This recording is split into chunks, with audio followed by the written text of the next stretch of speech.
Excellences, Monsieur le Premier ministre, Monsieur le ministre en charge de la décentralisation et du développement local, Madame la députée, Monsieur le sous-préfet, Madame la déléguée générale de l'organisation non gouvernementale Potamaï, Madame la directrice des programmes de l'organisation Aide à l'enfance, Mesdames et Messieurs, chers invités, chère population de l'île Mbamou.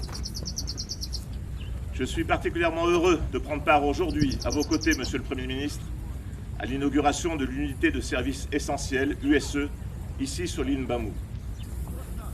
Respectueux de l'environnement, ces activités et les services offerts contribuent à l'amélioration palpable des conditions de vie des populations locales et à l'autonomisation des femmes présentes sur l'île de Mbamou. Cette première unité de services essentiels, on l'appelle USE en raccourci, est le résultat d'un rêve commun entre 3 organisations partenaires. Aide à l'enfance, l'Aquafil et Potamaï. Nous souhaitons ensemble vous permettre à chacune et chacun d'accéder durablement aux services essentiels grâce à l'énergie renouvelable. Comment définir l'essentiel? L'association Aide à l'enfance ainsi que les villages de Lubasa, Sinoa, Kitenge et Oyapi ont su rapidement donner des réponses. L'USE a été conçu pour fournir l'eau potable, la chaîne du froid, des moulins pour la transformation du manioc ou de l'arachide, un four à pain, une cuisine, des machines à coudre et des ordinateurs.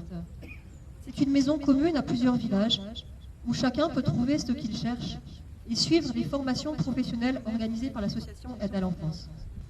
Nous sommes au début de l'aventure. À vous de saisir cette opportunité et de faire de ce lieu un carrefour des possibles. Tirant parti des spécificités du terrain, c'est donc naturellement l'énergie du grand fleuve Congo, dont nous connaissons tous la puissance, qui a retenu leur intérêt. Cette énergie profite ainsi désormais à la population grâce à l'installation d'une hydrolienne fournissant de l'électricité 24 heures sur 24, l'équipe de gestion formée sur place, ainsi que le suivi à distance assuré par l'entreprise française créatrice du dispositif, sont garants d'un fonctionnement pérenne.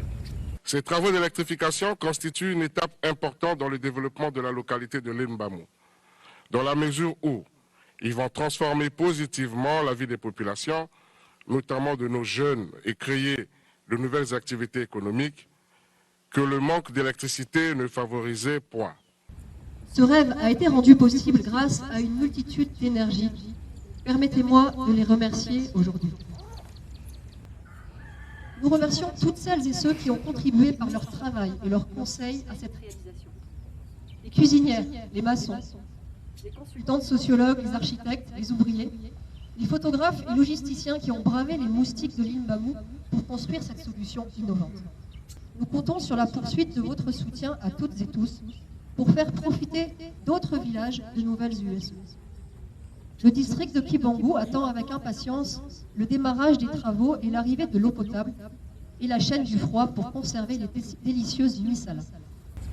En inaugurant ce lieu, à la fois symbolique et important, je veux témoigner du soutien constant de la France à ce projet, aux associations porteuses et à leurs idées innovantes.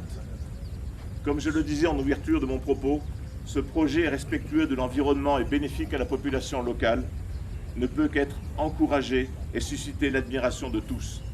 Je vous remercie donc une nouvelle fois d'avoir bien voulu, par votre présence, lui apporter la reconnaissance des plus hautes autorités de la République du Congo.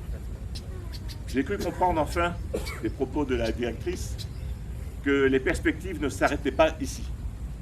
Aussi voudrais-je souhaiter plein succès à ce projet exemplaire et aux futures réalisations qui en découleront, sur l'île Mbamou bien sûr, mais également ailleurs, sur le territoire congolais, et pourquoi pas dans l'ensemble de la sous-région.